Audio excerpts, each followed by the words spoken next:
Everyone, welcome to Pepo Coin channel. I hope you will subscribe by the end of this video.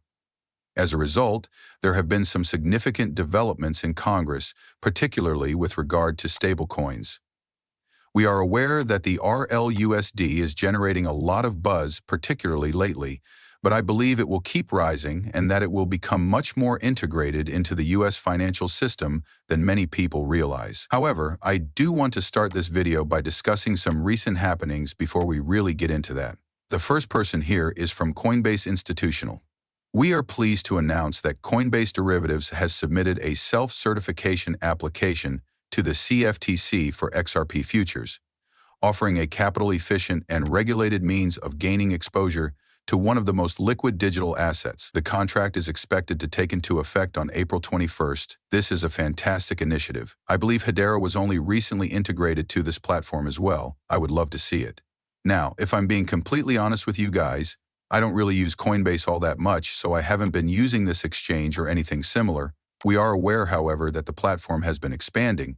In a recent piece, for instance, they discussed how, this has been expanding and how they currently have more than 400 billion assets on the platform, with the quarterly institutional trading volume of $364 billion.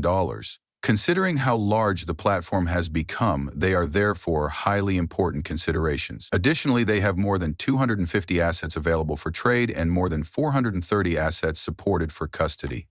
XRP is currently one of them, so that would be wonderful to watch. And I simply believe that adoption at the institutional level will keep growing. Additionally, there will be a lot more growth surrounding these platforms, such as Coinbase Institutional. Apart from that, we did discuss a post that Jack McDonald published lately. Actually, this was a reaction to Ripple's recent announcement that they will be integrating ROUSD into Ripple payments. And CZ from Binance did quote it, saying, "I'm just getting started, but it's a stablecoin war with healthy competition." Listen, we are aware that the stablecoin conflict is still going on, and I do believe that some of the latest releases are helping ROUSD start to catch up significantly. For instance, we currently have $290 or nearly $4 million connected to ROUSD. Additionally, this is spreading throughout the XRP ledger. Overall, roughly $44 million was recently linked to the first XRP ledger. It currently possesses more than $94 million. We already know that Ethereum had a significant upswing. It had, thus, in terms of stablecoins or ROUSD, it had about 149 million, about 150 million, and now nearly $200 million, which is something we'd love to see. Additionally, the percentage that it did gain was visible down here. Thus, it increased by almost 130% on the XRP ledger and 118% on Ethereum over the past 30 days. Therefore, even if Ethereum has in fact it has more than 100 million, more ROUSD has been launched on Ethereum. For ROUSD, the XRP ledger has grown far more than the Ethereum side. By the way, the monthly transfer volume increased 64% to about $1 billion, and the number of holders increased by nearly 400% to over 30,000, and I'd love to see it. Additionally, around 28% of the addresses are active. Nothing really noteworthy there, but I have been keeping a careful eye on this because of how much the ROUSD is increasing and how large it is getting, even with the $10 billion in trade volume that it has already reached, which is amazing. Additionally, I recently came across a post from Tokenized Podcasts that truly drew my interest due to the topic they were discussing. Here, we have on-chain fiat, which are stablecoins, followed by on-chain FX, which are multi-currency and multi-stable currencies. That's a major priority. In a moment, we will discuss it here.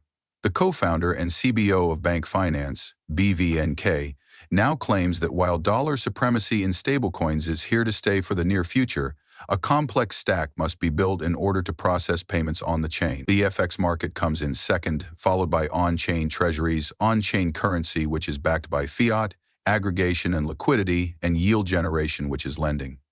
After that, pay great attention to what they have to say if we come down here and play this video clip.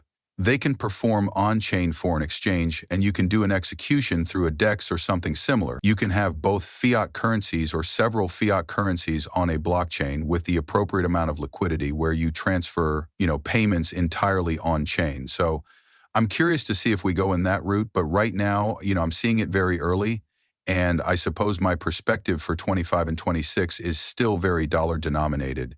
Yes, it goes without saying that many of the stable currencies will essentially be backed by the USD. However, one thing I've noticed is that the euro side of stable currencies is beginning to increase significantly.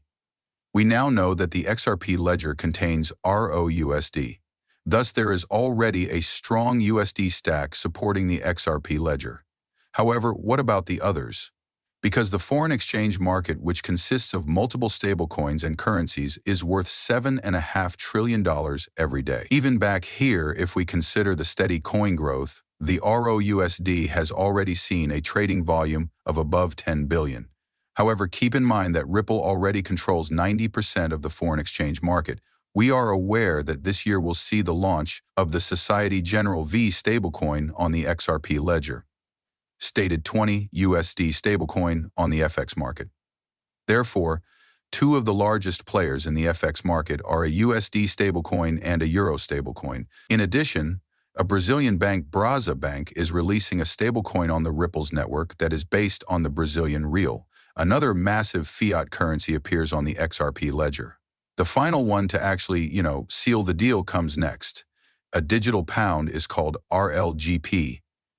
The three primary currencies that come to mind while considering this are the US dollar, the euro, and the pound stablecoin. The FX market on the XRP ledger will begin to take shape if all three of those are plugged in. Accordingly, the XRP ledger will aim for a daily market value of $7.5 trillion. That is a huge sum of money annually if we take that into consideration. Will all of that be reflected in the XRP ledger now? Not at all. But because tokenized fiat currencies, also known as stablecoins, are becoming a reality, we're talking about nearly $2.80 quadrillion in value moving annually that is beginning to move on-chain. And now, add that, we just watched a massive video clip of young Kim, and, in addition to helping Americans increase their wealth, our stable currency can advance our leadership and ideals both domestically and internationally. Together with Representative Brian Steele, I'm honored to introduce the Stable Act, which will provide a framework to support innovation and safeguard consumers. And guess what? If any of you missed this, yes, the Stable legislation was approved by the Financial Committee. 32-17 in the end. Stablecoin rules are on the horizon. We actually have a lot of subjective opinions from the Financial Committee. We know that the Stability Act creates a foundation for payment regulations. Stablecoins strike a mix between robust consumer protections and innovation.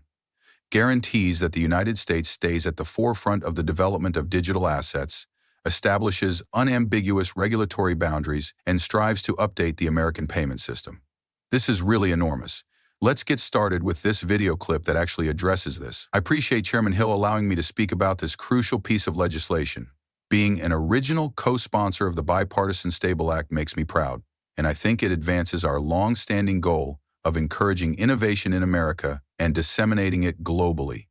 Both Republican and Democratic administrations have upheld this idea for decades, and congressional legislation has frequently reiterated. I always leave meetings with customers and industry professionals with one takeaway. The secret to advancing social good, both domestically and abroad, is blockchain technology. Examples of stablecoins that lower cross-border transaction fees by more than 14 times have been reported to us throughout the past 2 years.